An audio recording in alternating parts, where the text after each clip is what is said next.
तो hello guys, बाकी अनमा season 3 episode 28 की शुरुआत में हम देखते हैं बाकी ने यूजिरो को जमीन पे गिरा दिया होता है, लेकिन यूजिरो वापस से खड़ा होता है और कहता है बाकी बाप बेटे का रिश्ता बहुत ही खास होता है, तो मैं चाहता हूँ कि हम दोनों के बीच में कोई नहीं आए। इसके बाद यूजिरो अपने हाथों के ऊपर खड़ा हो जाता है और एक जंप लगा के बाकी के सामने आ जाता है। फिर यूजिरो बाकी से कहता है बहुत बढ़िया बाकी, तुम्हारे अंदर बहुत ही ज्यादा ताकत है। तो बाकी कहता है होंगे भी क्यों ना, मेरे अंदर यूजिरो हन्मा परिवार का खून जो दौड़ रहा है। आपको एक बात पता है डैड, मुझे गर्व होता है कि मैं हन्मा परिवार का वारिस हूँ, लेकिन आज ये वारिस आपको हराने वाला है। ये कहते ही बाकी अपने शरीर को रिलैक्स करने लगता है और अपने अंदर बहुत ही ज्यादा पावर जनरेट कर लेता है, जिसके बाद वो यूजिरो के पास जाता है और उसे एक जोरदार पंच लगाता है, जिससे कि यूजिरो दूर चले जाता है। वही यूजिरो सोचता है बहुत बढ़िया, मुझे ये भी याद नहीं कि मुझे इतना तगड़ा पंच किसने मारा था। फिर बाकी यूजिरो से पूछता है डैड, आप इस सब से बोर नहीं होते हो क्या? तो यूजिरो बताता है हाँ, मैं अपनी जिंदगी में बहुत ही ज्यादा बोर हो गया था, जिस वजह से मैं जापान छोड़ के बाहर के देशों में गया। वहाँ पे मैंने कई सारे फाइटर्स को हराया, कई सारे एनिमल्स को हराया, कितने सारे हथियारों से मुझ पे हमला किया गया, मैंने अंडरवर्ल्ड को तक हराया, लेकिन मुझे ये नहीं पता था कि मुझे लड़ाई करते हुए मजा एक बच्चे के साथ आएगा, और वो बच्चा आज मेरे कितने करीब खड़ा है। तुम्हें पता है मुझे आज बहुत ही अच्छा लग रहा है, क्योंकि जिस बच्चे से मैं लड़ाई कर रहा हूँ उसी के अंदर मेरा खून भी दौड़ रहा है। फिर बाकी यूजिरो से कहता है आपको पता है जब एक बच्चे के पास खिलौना लगता है तो उसके साथ क्या करता है, वो पहले उसके साथ खेल लेता है, जिसके बाद वो उस खिलौने को तोड़ देता है। वही बाकी की ये बात सुन के वहाँ पे जितने भी लोग होते हैं वो सब बहुत ही हैरान हो जाते हैं, क्योंकि वो समझ जाते हैं कि बाकी क्या कहना चाहता है। लेकिन तभी वहाँ पे कोज़ोई आती है जो बाकी से कहती है बहुत हो गया, तुम इस लड़ाई को बंद क्यों नहीं कर रहे?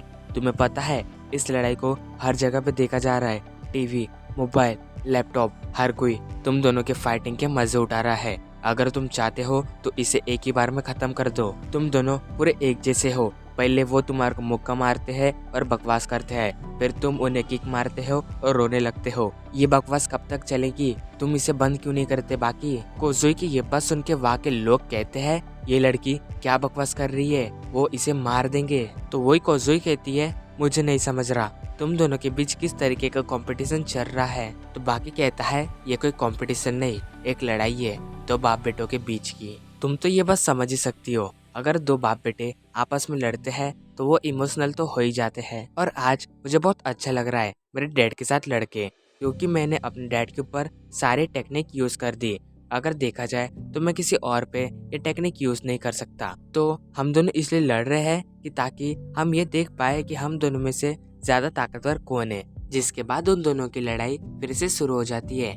वही हम देखते हैं कि यूजिरो बाकी को एक फाइट मारने लगता है, लेकिन बाकी अपने एक ही उंगली से यूजिरो के अटैक को डॉज कर लेता है और उसको उल्टा गिरा देता है। पर तभी यूजिरो बाकी को एक बैक किक मारता है, पर बाकी उसे अपने हाथों से डॉज कर लेता है। फिर इसके बाद वो दोनों अपनी पूरी ताकत से लड़ने के लिए रेडी हो जाते हैं एंड यूजिरो बाकी पे अटैक कर देता है। ये देख के बाकी उसे एक किक मारने लगता है, लेकिन यूजिरो उसके अटैक से बच जाता है। पर वही हम देखते हैं कि बाकी उसके बालों को पकड़ लेता है और उसे खींच के जमीन में पटक देता है, पर यूजिरो अपने हाथों से खुद को बचा लेता है। जिसके बाद यूजिरो बाकी को एक किक मारता है, लेकिन बाकी उसकी किक से बच जाता है और उसके पैर को पकड़ लेता है। और वही हम देखते हैं कि जो मिलिट्री और पुलिस लोगों को रोक रही थी, अब वो भी इस लड़ाई को देख रही होती है। वो यही सोच रहे होते हैं कि इस लड़ाई को कौन जीतेगा। जिसके बाद हम देखते हैं कि यूजिरो बाकी को एक जोरदार पंच मारता है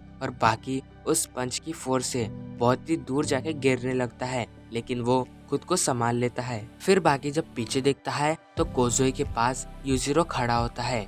यूजिरो कोज़ोई से कहता है सुनो लड़की, मुझे नहीं पता तुम कौन हो और मेरे बेटे के साथ तुम्हारा क्या रिश्ता है, और वैसे भी मुझे तुम दोनों से फर्क नहीं पड़ता, लेकिन मैं तुम्हारा शुक्रिया कहना चाहता हूँ, क्योंकि तुम्हारे वजह से आज मेरा बेटा इतना ताकतवर बना है। तो कोज़ोई कहती है नहीं, मेरी वजह से आपका बेटा इतना ताकतवर नहीं बना है, उसने कई सारी मेहनत की है जिस वजह से वो इतना ताकतवर बना है। फिर वहाँ पे बाकी आता है जो कोज़ोई से कहता है, मैं नहीं चाहता हूँ कि तुम इस लड़ाई के बीच में आओ, तो यहाँ से हट जाओ। तो कोज़ोई बाकी से कहती है, नहीं मैं यहाँ से नहीं जाऊंगी। मगर तभी बाकी और यूजिरो एक दूसरे को एक जोरदार पंच मारते हैं और फिर से इन दोनों की लड़ाई शुरू हो जाती है। और वही हमें पता चलता है कि ये लड़ाई अभी थोड़ी ही देर में खत्म होने वाली है और इसी के साथ हमारा एपिसोड एंड होता है। अगर आपको मेरी वीडियो अच्छी लगी होंगी तो चैनल को लाइक और सब्सक्राइब करके ज़रूर जाना। Thank you for watching my video.